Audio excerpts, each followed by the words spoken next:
Assalamualaikum warahmatullahi wabarakatuh. Selamat pagi.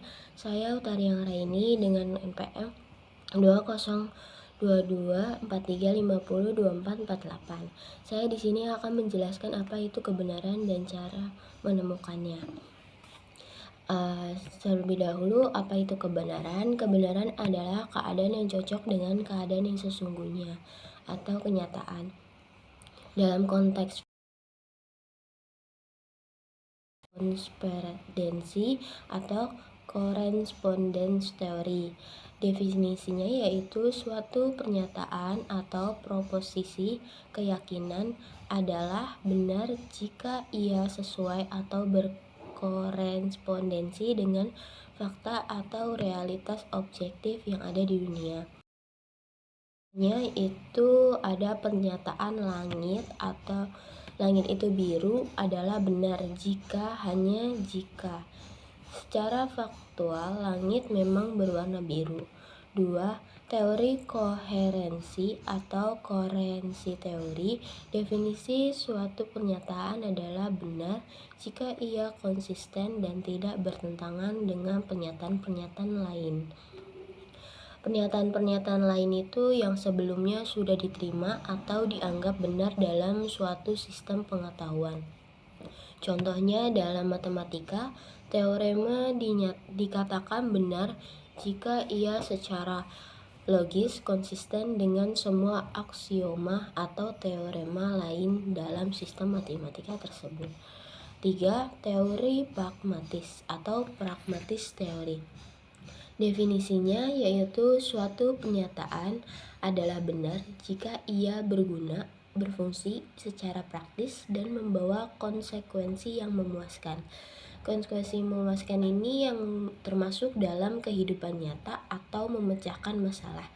Contohnya seperti hipotesis ilmiah yang dianggap benar jika hasil dari eksperimen yang didasarkan padanya selalu berhasil dan dapat mendeprediksikan fenomena di masa depan. Terus masuk ke dalam bagaimana cara menemukan kebenaran. Yang pertama, manusia menggunakan berbagai cara untuk mencari dan menemukan kebenarannya. Metode-metode ini yang dapat dikelompokkan menjadi pendekatan non-ilmiah atau kurang struktur dan ilmiah. 1. Pendekatan yang bagaimana cara menemukan kebenaran, yaitu pendekatan non-ilmiah atau non-scientific. Cara-caranya yang kurang simetrik dan tidak struktur dalam mencari kebenaran. 1. Kebetulan atau accidental discovery, penemuan yang terjadi secara tidak sengaja tanpa perencanaan. Coba-coba, terus trial and error. Ini prosesnya mencoba berbagai solusi, meninggalkan yang gagal, dan terus mencoba hingga menemukan yang berhasil atau kurang efisien tapi tetap aktif. Terus yang ketiga, otoritas dan kewibawaan. Ini termasuk menerima suatu pernyataan sebagai kebenaran karena disampaikan oleh seseorang atau lembaga yang dianggap memiliki kekuasaan, pengetahuan, atau keahlian. Semisalnya itu guru, pimpinan agama, atau ahli di bidang lainnya. Yang keempat ada spekulasi atau mencari kebenaran dengan memilih di antara berbagai alternatif berdasarkan pertimbangan tertentu. Seringkali ini termasuk tanpa bukti atau pengujian yang mendalam. Yang kedua itu ada cara menemukan kebenaran dengan pendekatan ilmiah dan filosofis. Cara-caranya simetris, kritis, dan rasional untuk menemukan kebenaran. Ini termasuk lebih mendekati atau lebih benar-benar mencari kebenaran. 1. Yaitu berpikir kritis dan rasional. Menggunakan akal dan logika murni untuk menganalisa suatu masalah yang terbagi menjadi deduktif analitis dan induktif sintesis. Saya akan menjelaskan deduktif analitis agar lebih jelas. Deduktif analitis adalah berangkat dari hal yang umum atau teori atau hukum yang menuju kesimpulan khusus.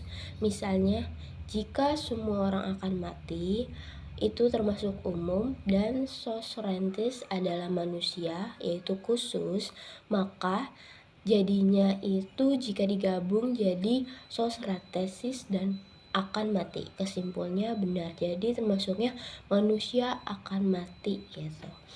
Yang kedua, induktif atau sintesis, berangkat dari fakta atau pengamatan khusus menuju kesimpulan yang umum atau generalisasi. Yang kedua, ada metode ilmiah atau scientific method.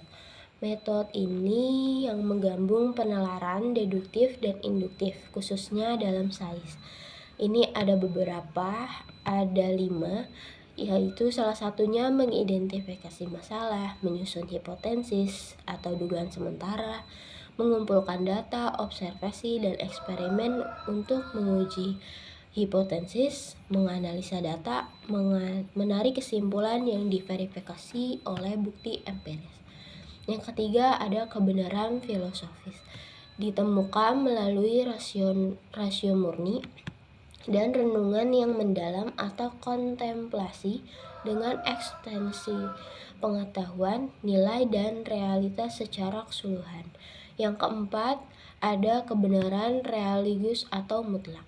Kebenaran sumber dari wahyu atau ajaran agama yang diyakini sebagai kebenaran mutlak dan dihayati melalui integritas keamanan.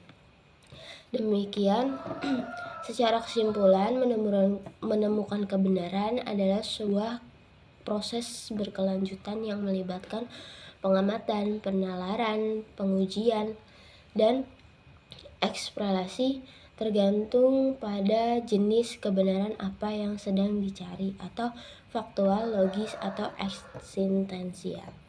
Sekian penjelasan saya mengenai apa itu kebenaran dan bagaimana cara menemukannya.